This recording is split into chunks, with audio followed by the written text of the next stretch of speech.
नाजरीन, मैं हूं आपका होस्ट हकीम नासिर कमाल। उम्मीद है कि आप सब खैरियत से होंगे। आज की जो वीडियो आपके लिए लेकर आया हूं उसका टॉपिक है बवासीर, पाइल्स या हेमोराइड।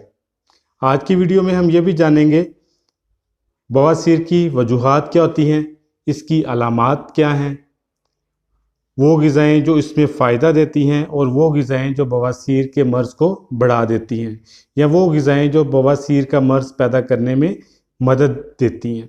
इसके साथ साथ हम ये भी जानेंगे कि बवासीर का मर्ज़ हर्बल्स, कुदरती जड़ी बूटियों से कैसे ठीक हो सकता है।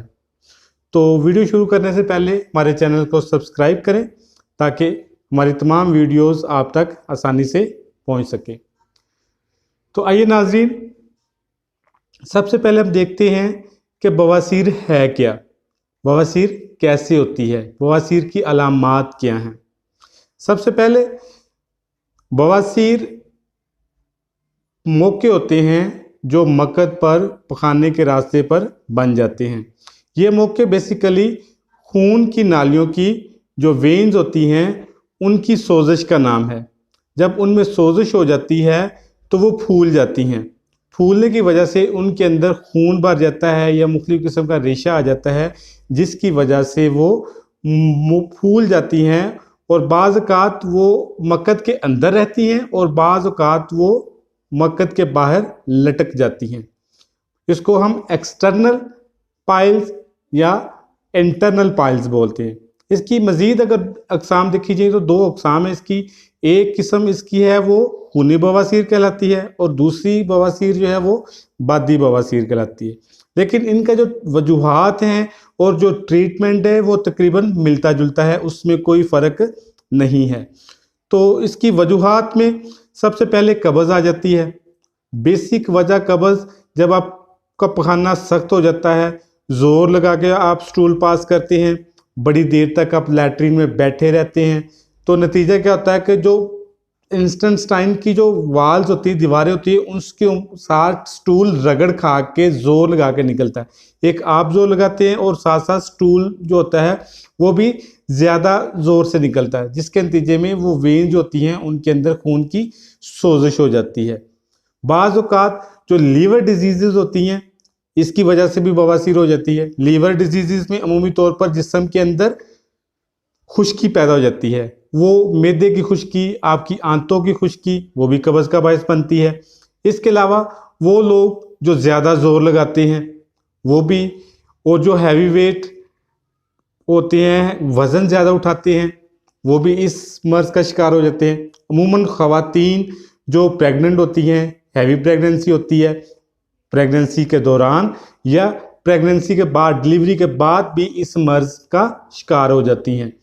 और सबसे बढ़कर एक जो चीज़ है वो है तेज़ नमक, मिर्च, मसाला, मुर्गन ग़िज़ाएँ खानी। इसके अलावा फाइबर्स की कमी हो जाना, आंतों की खुश्की हो जाना, और स्पेशली ये जो वाइट आटा होता है वो इस्तेमाल करने से ये मर्ज़ ज़्यादा हो जाता है। अब इसकी अलामात क्या हैं? बवासीर जब हो जाती है, इसकी अलामात में आपका जो मकद है, अनस है, वो सख्त हो जाता है। पखाने की नामुकम्मल हाजत होती है। पखाना ऐसे आता है कि जैसे आया है लेकिन वाशरूम जाते हैं तो पखाना नहीं आता, या थोड़ा आता है, बार बार आता है। वाशरूम की ख्वाहिश हर वक्त रहती है लेकिन मुकम्मल स्टूल पास नहीं होता। इसके साथ साथ जब ये मसे फूल जाते हैं तो उसके साथ सुर्ख चमकदार किस्म का खून आना शुरू हो जाता है। मकद के इर्द गिर्द की जगह पर खारिश होती है, दर्द रहती है, जलन होती है, चुभन होती है। ये सारी अलामात जो होती हैं ये बवासीर को ज़ाहिर कर रही होती है। तो नाज़रीन, अब हम देखते हैं कि वो ग़िज़ाएँ हमने अब इसका ट्रीटमेंट करना कि इसको ठीक कैसे करना है। हमने देखना है कि वो ग़िज़ाएँ जो हम इस्तेमाल करें तो बवासीर का मर्ज़ ख़त्म हो जाए। इसमें आप नोट करें, कलवंजी है, आप कलवंजी इस्तेमाल करें, बेहतरीन ग़िज़ा है पाइल्स के लिए। उसके बाद कुआर गंदल, जिसको एलोवेरा बोलते हैं, उसको मुख्तलिफ़ तरीक़ों से आप इस्तेमाल कर सकते हैं। अंजीर है, अंजीर के 3-4 दाने आप रोज़ाना इस्तेमाल करें। बल्कि मैं समझता हूँ कि बवासीर के लिए सबसे जो बेहतरीन ग़िज़ा है वो अंजीर है।